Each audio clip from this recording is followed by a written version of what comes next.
My dear brothers and sisters, Assalamu alaikum wa rahmatullahi wa barakatuhu.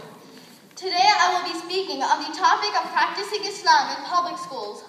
Allah subhanahu wa ta'ala says in Surah Ali Imran, ayah number 102, يَا أَيُّهَا الَّذِينَ آمَنُوا اتَّقُوا اللَّهَ حَقَّ تُقَاتِهِ وَلَا تَمُوتُنَّ إِلَّا وَأَنْتُمْ مُسْلِمُونَ. O you who believe, fear Allah as He should be feared, and do not die except in the state of Islam. From this ayah, we understand that Allah subhanahu wa ta'ala commands us to be in the state of submission to Him at all times and all places. Further, the age of responsibility is not at 18 or 21, but rather when we are still in our early teens and we are still attending school. Therefore, it is imperative that Muslim students start practicing their faith at school. However, this is not easy since the United States is predominantly a non-Muslim country, and religion does not play an important role in daily life. The foremost command after faith is the obligatory prayer to be performed at fixed times, as Allah subhanahu wa ta'ala says in Surah An-Nisa, ayah number 103, إِنَّ الصَّلَاةَ كَانَتْ عَلَى الْمُؤْمِنِينَ كِتَابًا مَوْقُوتًا. Surely prayer has been ordained on the believers at fixed times. Muslim students are faced with the challenge of performing the prayer at school hours.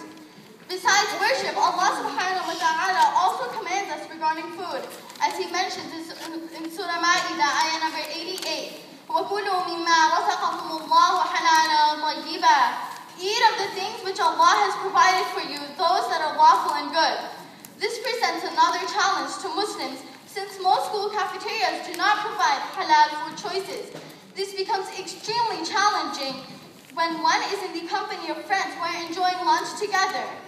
Islam ordains dress codes for Muslims, and these dress codes are in direct contradictions to the current day fashions and trends, which means Muslim students have to withstand a lot of peer pressure and their own urge to fit in.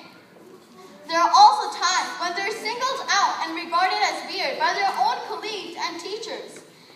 Notwithstanding all of the above, practicing Islam in public schools in this country is much easier than one might think, since the United States Constitution guarantees the freedom of religion for each individual. All that is required is that we, as Muslims, exercise this right and be willing to stand up and ask that appropriate accommodations be made in public schools to allow us to practice the fundamentals of our faith.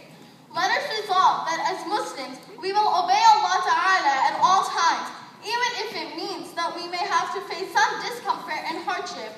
But if we make this resolve, then even Allah Ta'ala will surely open the way for us, as He Himself has promised in Surah Ankabut, ayah number 69. وَالَّذِينَ جَاهَدُوا فِينَا لَنَهْدِيَنَّهُمْ سُبُلَنَا. And those who strive for our sake, we will certainly guide them through our path. Wait a second. The question is, are we ready and willing to be guided? وآخر دعوانا عن الحمد لله رب العالمين. السلام عليكم ورحمة الله وبركاته.